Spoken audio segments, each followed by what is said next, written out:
Lawyer Jagadish ಅವರೇ, big boss ಹೋಗಿ ಬಂದಿದ್ದೀರಿ, ನಿಮ್ಗೊಂದ್ ಒಳ್ಳೆ ಅಭಿಮಾನ ಇತ್ತು ಎಲ್ಲ ನಮ್ಗೂ ಕೂಡ. ನಮ್ ಚಾನಲ್ ಓಪನ್ ಮಾಡಿ ನೋಡ್ರಿ ನೀವು, ನಮ್ ಚಾನಲ್ ಓಪನ್ ಮಾಡಿ ನೋಡಿ ನೀವು, ನಿಮ್ ಬಗ್ಗೆ ಎಷ್ಟು ಪಾಸಿಟಿವ್ ಆಗಿ ಹಾಕಿದೀವಿ ಅಂತ ಅನ್ಬಿಟ್ಟು. ನೀವೇನಾದ್ರು ದುಡ್ಡು ಕೊಟ್ಟು ನಮ್ಮನ್ ಕರ್ಸ್ಕೊಂಡಿದ್ರಾ? ನಿಮ್ ಪಟಾಲಮ್ಮ ನಾವ್ ಹಂಗಾದ್ರೆ ಕರೆಕ್ಟ್ ಆಗಿ ನ್ಯಾಯ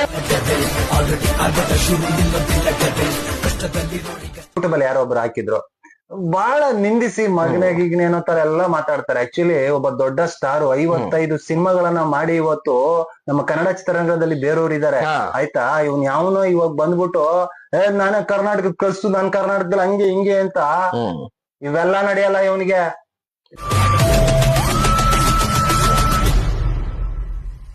ಲಾಯರ್ ಜಗದೀಶ್ ಅವರೇ, ಮೀಡಿಯಾದಲ್ಲಿ ಏನೋ ಮೀಡಿಯಾಗೆ ನೀವ್ ಏನ್ ಗೌರವ ಕೊಡ್ತೀರಾ ಅಂತ ಅನ್ಬಿಟ್ಟು ನಮಗೂ ಗೊತ್ತಿದೆ. ಎಷ್ಟು ಗೌರವ ಕೊಡ್ತೀರಾ ನೀವು, ಮೀಡಿಯಾದವ್ರನ್ನ ಯಾವ ತರ ನಡೆಸ್ಕೊಂತೀರಾ ನಾವು ನೋಡಿದೀವಿ, ಕಣ್ಣಾರೆ ನೋಡಿದೀವಿ.